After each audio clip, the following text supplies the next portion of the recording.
Hey, welcome to the channel today. We're going to be talking about an interesting subject. We're going to be talking about knives. What is a knife? What defines a knife? What do you think a knife is? And we're going to be looking back in history from the very beginning all the way up to today. And it's been kind of an evolution. And we're going to look at all of them, big blades, little blades, and swords, and other things, and kind of try to answer that question. What is a knife? What do you consider a knife? Do you consider this a knife? We're going to look at it.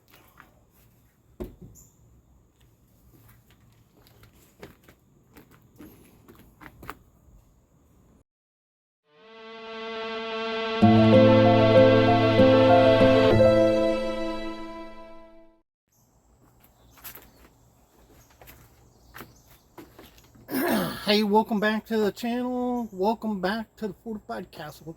Hi to all my viewers. And as you can see today, we're going to be talking about some knives. I thought this was pretty cool to set it up this way, like this. And we're going to go through and look at knives and see what is a knife and what is not a knife. And reason I ask that is, do you consider this knife? It's a knife from the Philippines. Do you consider this knife a small sword, a sword, not a knife, a machete? And what is the dividing line? So you can see as you look through here, you have knives going from tall all the way down to small. We're going to look at all of them. We're going to talk about the history and the evolution of how we got here to this side of the table today. But knives like these, they're actually even bigger. This is a 16-inch Filipino knife. Pretty cool, handcrafted, very, very awesome little blade here. But all over the world today, they still make knives this large and this big, all over the world.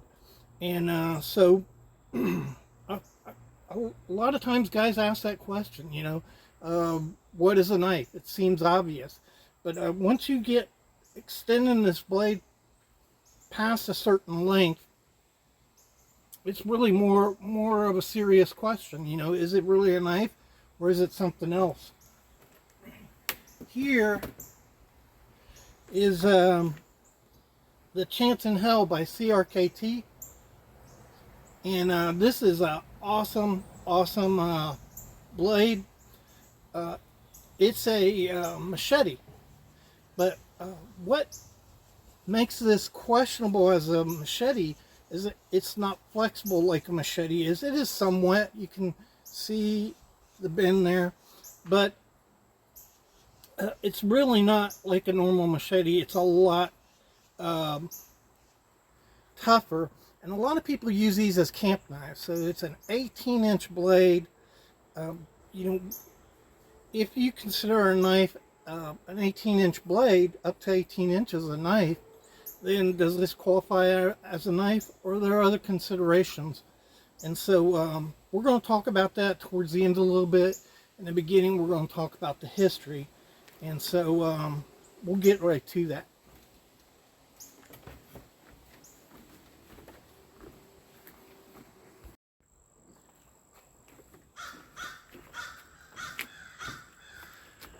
Alright guys, so the oldest knives, of course, are Stone Age knives. That goes on for a very long period of time. I actually think knives are a lot older than what people think. Stabbing, cutting devices, that's how we define a knife. Something, a cutting tool. And they really start to take the form of a modern knife around 8,000, 5,000 BC. They're stone tools, but they look a lot like modern knives. Many of them have two edges. They're being put onto some type of handle material, often bone or wood, and sinew is used to wrap around it, and they are fixed blade knives made out of stone. Then comes the Copper Age. So the earliest knives I think they find, the blades are small. They're around 3 to 4 inches, and that makes sense because the primary purpose would be to help process game. And so that's what you find.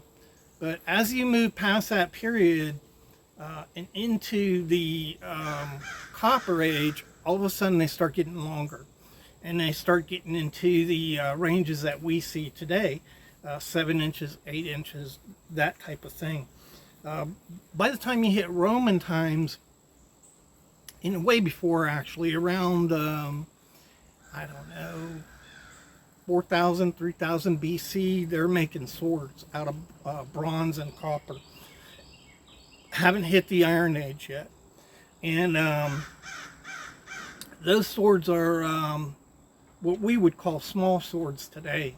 So once you get to the Iron Age, the blades that you can make are a lot tougher. They don't bend, and so I think that has a lot to do with the length of knives and swords getting longer, because you have a strength in this steel that you don't have in copper. Bronze is pretty strong, and my cat is being stupid. And so they start getting bigger. But the Roman gladius, the classic Roman gladius, was only 24 inches long. So if you take this 18-inch blade here and add another 6 inches, that's about how big it is. Those are still pretty maneuverable. Those little blades, and they're ideally suited for close-in combat. This scimitar in the Near East is about the same size, and if you look at the sacks, the Viking sacks, which came much later, they're around that size too, 18 to 24 inches. And so it's not till you get into the Middle Ages that blades start getting longer and longer, and I think it had to do with the type of combat that we were in. So when you look at a sword like this, typically this is 31 inches, and typically swords, whether they're wherever they came from, were around this length right here. And larger swords, of course, like a 36-inch sword would have been like a cavalry sword. And in the Middle Ages, it finally tops out with the broadsword. The broadsword, those things got pretty large. And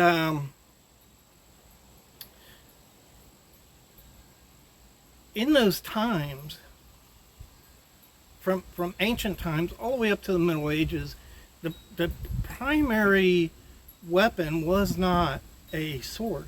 It was a pike, some type of spear put on a long pole and used to hit people at length.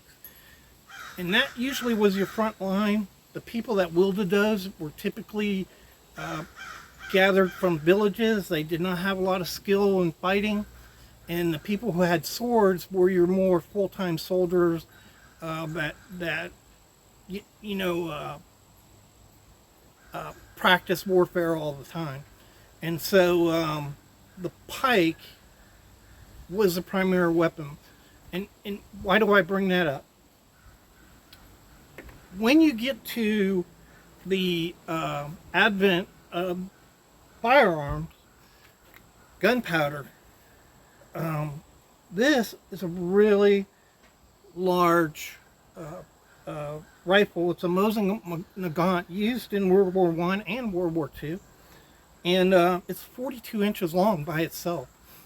That's huge. Okay, it's you could see where it comes up to me, and then with the addition of a 18 inch, this is an 18-inch spike bayonet. With the addition of that, it's almost as tall as I am. I'm 68. I believe I measured this at 64 inches overall. And so this was kind of the end of the era, but in the beginning, in the Middle Ages, these firearms, they started using them as pikes. And so you can only fire one shot. And so the linemen were given these rifles, and they had long bayonets. And that's why bayonets were so large in times past. And nowadays, if you look at a bayonet, it's about 7 inches. It's about that big right there up to here on a rifle. Because they just don't need that standoff range to stab people, and that's why these weapons were so tall and so long. Some were larger than this, and of course some were shorter, but mostly they were long, with long bayonets to be used as pikes. And as weapons progressed and got better, the need for these long weapons went away, but also the need for this went away. So World War II was about the last time that swords were actually used in combat. They became ceremonial, and they were deemed, too unwieldy, and just didn't give you enough. And combat had changed. And so I bring all of that up to get us into the evolution of knives. And we're going to take a look at those knives right now.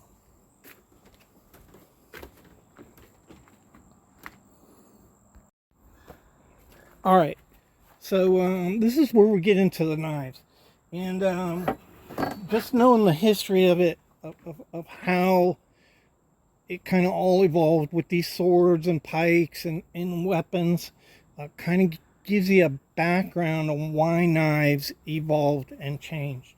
So this knife right here, I believe it's called 1893 bayonet. It's a Spanish bayonet. It was used on, heck, I forget what the rifle was. It was an 1893 something. It was a Mauser designed for them. But it's 16 inches long, very, very long. You still have people in World War I trying to use these large bayonets as a standoff weapon. And this knife right here is a Musa Bowie. It has a 13.5-inch blade, and I think right here that's about the size that you would consider a knife for me. Officially, I think they call them between up to 18 inches. It's a knife, but for me, and the reason is hold on just a minute here. So when you're taking the knife out of the sheath that you have on your side, whether you have it tucked inside of a band here, whether you have it on this side, or whether you have it here, when you pull that knife up, that's about it right there, the length of your armpit. So from here down to here is all you have to lift the knife out. And that's around 13 inches. So that's really uncomfortable to have to pull a knife that far out to come out. That's why a lot of people used to wear those Bowie knives in the front, actually, in a belt. They used to pull them out like you'd pull out a sword. But that's a practicality that blade length has to do with the knife, and why I think 13 inches is the max for a knife, which is what you see right here. This is a British bayonet that went on the Enfield Mark I number 3. It is 11 inches long. Still a pretty big knife. And this type of knife was the type of thing you saw come out in the early 1800s, around the 1840s, very popular in America. and America kind of led the way. I think Europeans preferred like daggers, smaller knives. This knife is a rifleman's bowie right here. This is a direct descendant of a bayonet. This style knife, the rifleman knife, was used in the American Revolution. So around the 1760s, all the way up until the 1880s, the rifleman knife was popular. Just a thin, stout knife that had a large blade. Now, this one is 11 inches, a little over 11 inches, but these things went up to 18 inches.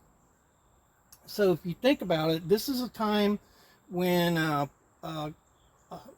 rifles are evolving. You have better and better rifles. People can load them quicker. They're more reliable. They're more accurate. And the need for these long swords is going away. And so they still felt the need to have a large blade, because you could get about 3 shots off in a minute, a good rifleman. And so after that, you may be in hand-to-hand fighting, and so they still had, a large blade for that. Here's another example of a bowie. This bowie is a famous bowie, made in Philadelphia. It's a replica. It's not real, by the way. It is 10 3/4 inches, and this came out about 1820. This is a tribal knife, probably dates to the 50s or 60s, and it's very pointed, kind of dagger-like, typical though of knives in Africa. That's where this comes from, Africa, and handmade, just like the Filipino knife I showed you. So this was crafted by somebody working in metal that they found and forging a knife out of it. This is like a Western style bowie. This comes around the 1880s. Knives were already getting smaller because what did you have happen? In the 1860s, you have the Colt come out. You have cartridge rifles come out. And so now a rifle is easily loadable within a few minutes. And pistols are the same way. They're much more reliable than the old flintlocks were, and the cap and ball rifles. So the need for these big knives is going away, and because of that, we're getting smaller knives, right? And that's the driving factor, is really the need for a big knife, a standoff weapon, is going.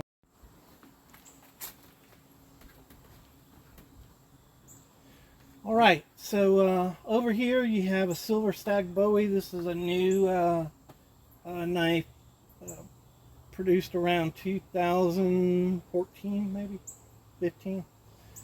Really nice knife, and it is around 10 inches, the blade on this knife. Here's a Cold Steel. I love this thing. It is around 9 3/4 inches, and very stout blade on that, and love it for a camp knife. That's why I have it. And about 70% of the time I go in the woods, I've got this. Usually I just pack it in my pack. But I love having this available in the camp. Over here you have another World War II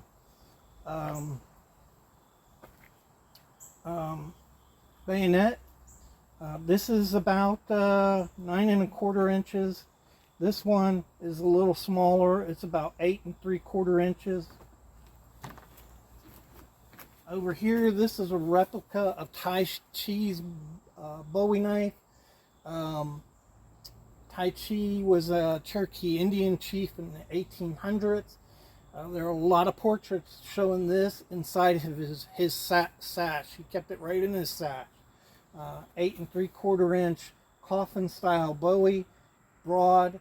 This style was very popular with Native Americans. Here's a Lon Humphrey custom Bowie, and you're down to 8 inches here, 8 1/4 inches maybe, for this Bowie knife. And man, I just love that. There's an old hickory. You're looking at maybe 8 inches for that. These were very popular in the 1800s and 1700s with fur traders and mountain men. Great for skinning and processing food in your kitchen, and just as great in the wild. And it's a big knife, bigger than most knives. A lot of people just don't realize how useful this knife is. And that blade design stretches back to 1700s at least, maybe 1600s. So this is a 1950s style Bowie right there, about 8¼ inches. Actually, I think that's 7½ inches. 7½ inches. This is a buck. It's right at 7. It's actually a little over 7 inches. A buck 120 General. This is right at 7 inches. It's a Gil Hibbard dagger. Awesome little knife. Then we get down to the Bark River Crusader here. This is an awesome camp knife, but it's also pretty small. It's around 7¼ inches. It's about the same size as the Schrade Model 37. Another really awesome knife. Pretty heavy though. It is heavy. And then you get down to the Tanto style blade here, and you're below 7 inches on this one, 6 and something inches. And then the K-Bar replica, the Leatherman from Cold Steel, is 7 inches. And that's about, I think most people would think would be a big knife today, is 7 inches. So a lot of knives are below 7 inches, and if you pull out a 7-inch blade, it's pretty shocking to people, and makes them feel really uncomfortable. And most of your military knives, by the way, nowadays are in the 7-inch range, 7 to 7½ inches. And I think that's it's kind of ideal little fighting knife, utility knife, all you really need in today's environment, at least. All right, guys. So wrapping this up, what would you consider a knife as far as blade size goes? I personally think once you get above 13 inches, you're getting into some other territory.